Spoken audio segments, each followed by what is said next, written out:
Mula sa mga magsasaka, abuti na din ng 20 bigas meron na program ang ating mga kababayang mangingisda. Kung kailan yan, halabahin sa sentro ng balita ni Vel Custodio.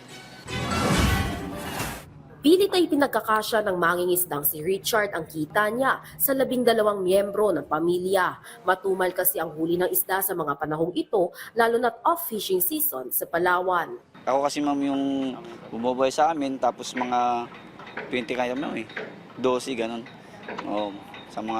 Pero ma'am, sa mga kapatid ko, sa mga kamag-anak ko rin po ma'am. Pagdating ng off-season kasi ma'am, medyo mahina na rin po yung isda. Pero pagdating po ng season, medyo nakakabawi naman po ma'am. Pagdating sa sa mga panghuli ng isda.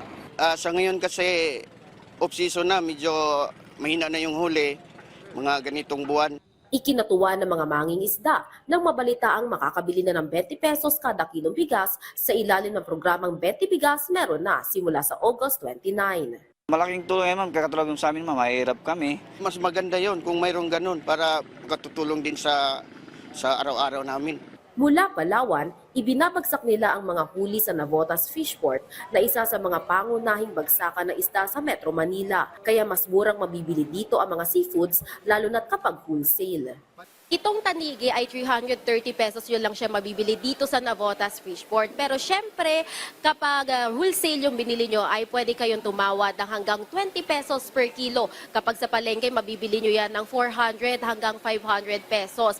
At dito rin sa Navotas Fishport, makakasigurado kayo na fresh yung mabibili nyo kasi tingnan nyo, malinaw yung mata ng isda at saka mapula yung hasang niya. Dahil accredited ang naturang fishport ng Philippine Fisheries Development Authority o PFDA, sila din ang nagsusuplay na isda sa Fish on the Go ng kadiwa ng Pangulo. Magandang pagkakataon ito para sa mga mangingisda na makikinabang sa murang bigas sa pilot launch ng programa sa huling linggo ng Agosto. Makikipag-ugnayan ang National Food Authority sa PFDA para magsilbing lugar kung saan maaaring bumili ang mga mangingisda ng 20 bigas. Ayon kay DA spokesperson Assistant Secretary Arnel de Mesa, bahagi ang naturang hakbang ng pagpapalawak ng programa na una nang ipinatupad para sa mga magsasaka ng palay noong nakaraang linggo. Hanggang 10 kilong bigas kada buwan ang maaaring bilhin ng bawat mangingisda. Ayon sa DA, halos 3 milyong mangingisdang Pilipino ang maaaring makinabang sa naturang programa. Vel Custodio para sa Pambansang TV sa Bagong Pilipinas.